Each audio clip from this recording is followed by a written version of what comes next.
So what do we have here? A planet full of cryptids, a planet full of beasts. Aliens, Bigfoot, we've got Yetis running around, Mothman, Slothman, Wolfman, fairies, trolls, elves, and leprechauns. The Chupacabra, the Loch Ness Monster, Mekele Mbembe. There are so many, and what I find interesting is that all of them, without exception, have the same special ability, and that is this.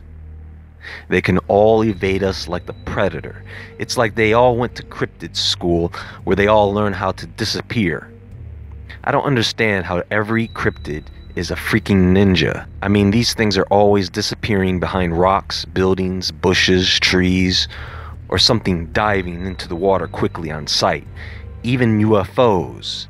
They can't leave a sighting without zooming away at light speed.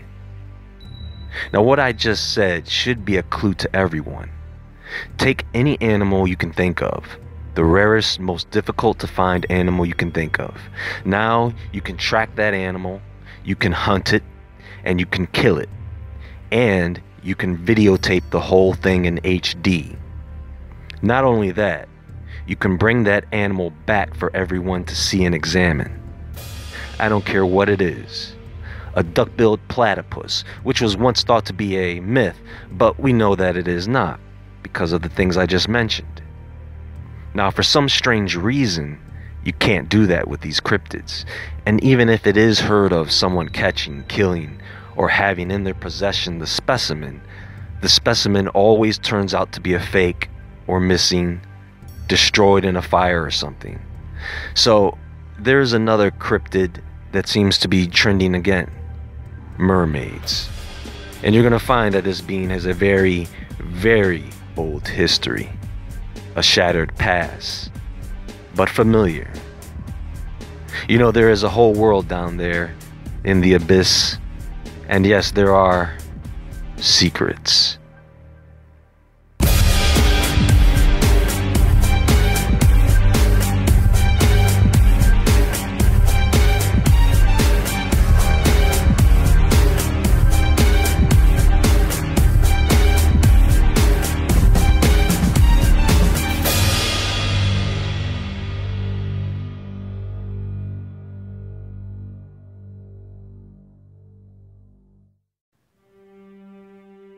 I don't want to spend too much time getting into the history of these things, but it is important that you understand how these ideas originate and perpetuate over thousands of years. The idea of mermaids is of course nothing new, and like many other cryptids, they are mythical creatures of many, many ancient cultures and civilizations. That's not so surprising, right? Things may sound a bit fantastic from here, but just bear with me. We are talking about mermaids after all. Now, there are several variations of the creature. For instance, the one we are most familiar with, the Little Mermaid version, is European.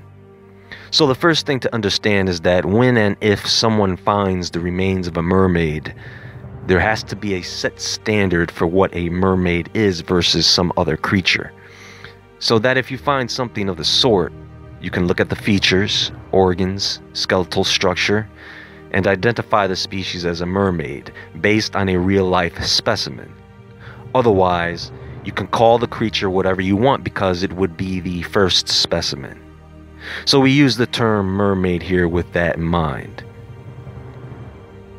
In the waters of the earth, there is a countless number of aquatic species, and about 90% of those species have not been discovered for two main reasons. First, the world's oceans are incredibly massive, and second, some of these waters are incredibly deep as well as incredibly dark. Even with the best lighting in the world, you can only see a short distance in the underwater mist. At least in space you can see with optical equipment. Underwater, you need special detection equipment to see past a certain distance, and probably for good reason. I can imagine if a deep-sea diver were able to see the gazillion life forms around them. I don't think we would have such divers. Now, the deeper in the ocean you go, not only does it get darker, the animals get stranger. I recall mentioning one time before this guy, the Magnapinna squid, and that's a real creature. Just one species out of who knows how many. People get so crazy when something strange washes up on shore. Well, that's the ocean for you. Folks, don't you know that the oceans are teeming with beings you have never seen or heard of before? And we don't know how small or how big. In the case of a mermaid, we have to establish whether this is an animal or a humanoid being. And I think most people can tell the difference. There are distinguishable features that say human. Nobody wants to hear about manatees and dugongs.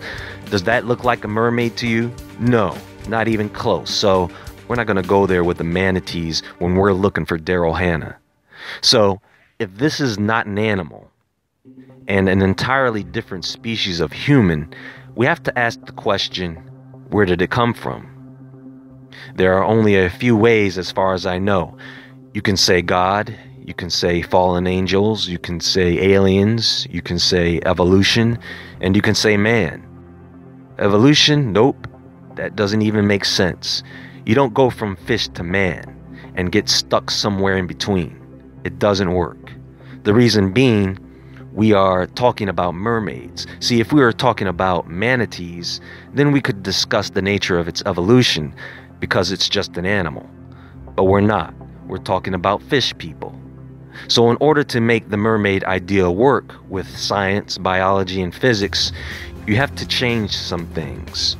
And what you end up with is just another animal. So let's move along. If the mermaid is a product of man, through gene manipulation, hybridization experiments, then people would have to have known how to do this a very long time ago. They would have to know how to make fish people going back, for example, to the time of Babylon. And if successful, I don't think what they would end up with would be anything less than a monster. And I'm sure in those days they already had plenty of those. Now, without getting into how God creates a being, I will just assume that he did not create this particular being. I could be wrong, but I'm putting my money on no. So that only leaves us with aliens and angels. Doesn't it seem like the answer to all these things keeps pointing in the same direction? Now, if we say that aliens created mermaids, that in itself sounds weird. We have to get past the alien part first. We also have to consider the possibility that mermaids are aliens, which leads into other topics of underwater aliens and bases. Now, I don't want to get into USOs or unidentified submerged objects or underwater bases here. I'll save that for another discussion, where we will look at the connection between USOs and underwater bases with mermaids, if there is any. Now, the stories of fish people starts off with the Sumerians. They called them the Apkallu, antediluvian demigods, 7 birdmen and 7 fishmen. And according to the legends, the fishmen were sent by Enki to benefit man with moral codes and the craft of building a civilization. The Sumerians had a name for these fishmen, the Abgal, or big fish. What is interesting here is that Enki, the Anunnaki, is the equivalent to one of Enoch's watchers. They are the same being. Also, the Apkallu or Nephilim were semi-divine, meaning they were also part human and they could also mate with humans. And they could also die. And these Apkallu were believed to have also existed before and after the flood. The same story from the Bible. How could there be Nephilim before and after the flood? How could every living thing outside the ark be killed and there still be survivors? Well, because everything outside the ark that was upon the land was killed. Now, I'm sure a good portion of the ocean was wiped out due to extreme water elevation changes, mudslides, earthquakes everywhere due to all the water, volcanoes erupting in the ocean floor, water temperature changes. Even if you were a fish person, how would you ensure your survival? Now, of course, a fish person probably would not need a vehicle to get around in the ocean. However, if they are part human, they would need a vehicle to go up into space. That may be where the USO comes in. I'm sure with the help of the Watchers or Enki, they had the knowledge and ability to engineer such a vehicle.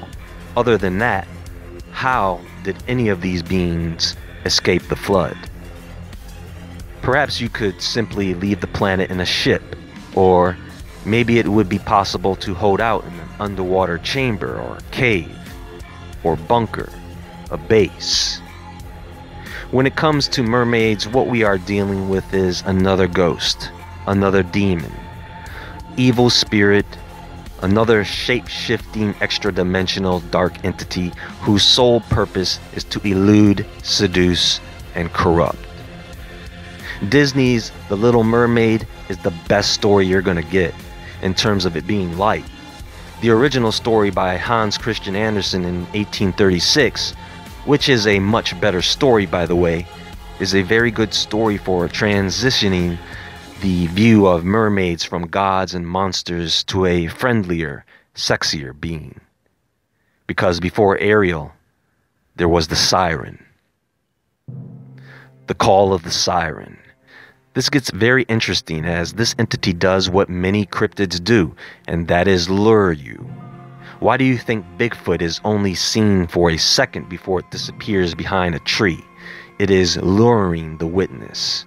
Now, the sirens of Greek mythology come in two forms, depending on the time period, part bird or part sea serpent.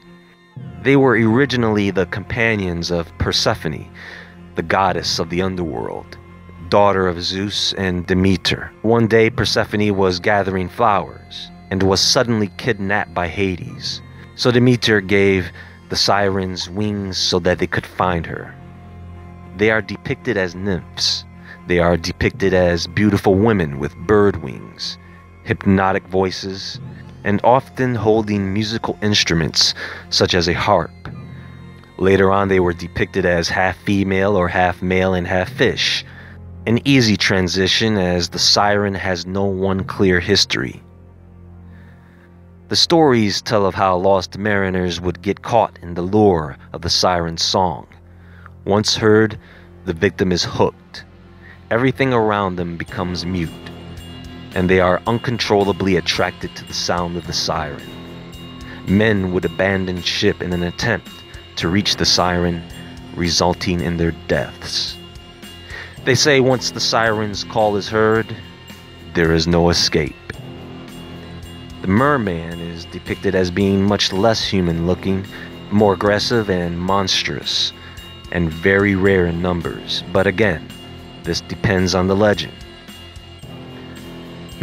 Bird people and fish people. Didn't I just talk about this with the Sumerians? How about this, folks?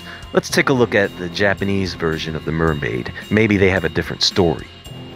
Now, the ningyo, or human fish, are not as attractive as the Greek siren. They are depicted with the upper torso of a monkey and a lower half of a fish. See, that's what I'm talking about. Some originality. I mean, a fish monkey? That's crazy.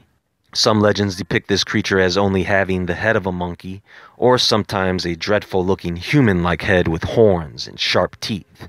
Sometimes they were depicted with the head of a bird. See, I knew it. It was too good to be true. What is this fascination with birds and fish and serpents? In West Africa, we have the stories of Mamiwata, another fish lady, a water spirit who also comes in several forms and will also drown you if you don't obey her. What's interesting about her is she is sometimes depicted holding a mirror or a comb, and she is often depicted holding a snake. Folks, I can't make this stuff up. The Native Americans also refer to these beings as water spirits, or half fish, half men. The Australian Aborigines have their own stories of mermaids. They tell a story of how one day some fishermen caught a mermaid in their nets. The mermaid warned the fishermen not to overfish in those waters and to take only what they needed for their families. Well, the fishermen didn't listen to the cute little mermaid, and they continued to overfish the waters, and so she drowned their asses. Now, when it comes to recent sightings of mermaids, we should all know what that is. Anything that is said to be caught on tape looks more like crap on tape. And if these entities are still around, why should the stories be any different? The one thing that varies is how the creature looks. Go ahead and watch Animal Planet's documentary. You will learn very little and see nothing. Maybe some Hollywood magic. No, your best go-tos for information on mermaids are ancient accounts. When people see these creatures, if you've noticed, they all appear as something fitting the environment as a benefit to the witness. I mean, it seems only natural that you would find a big hairy monster in the forest. And it seems only natural that you would find a fishy monster in the water. Just like it seems to make sense that you would only see human-like ghosts or shadow beings in a house or building. What if we consider that these are all one type of being, taking different forms to suit the scene? Whatever will attract you the most. So if you're out in the open water, you have other things to worry about than mermaids. The ocean is like a whole other world. And if you ever come across a mermaid in your travels, maybe along the shore, the bank of a river, maybe you catch a glimpse of something very alluring, beautiful, in the distance beyond your reach. Something you would have to risk your life to get to. This isn't Pirates of the Caribbean. In the real world, it would be considered a very deceptive illusion, a setup. That may have really cost people their lives in the past, as with many of the other shape-shifting cryptid beings that may exist. Just remember, yeah, she might be hot, but that crucial bottom half is a fish. Good luck with that.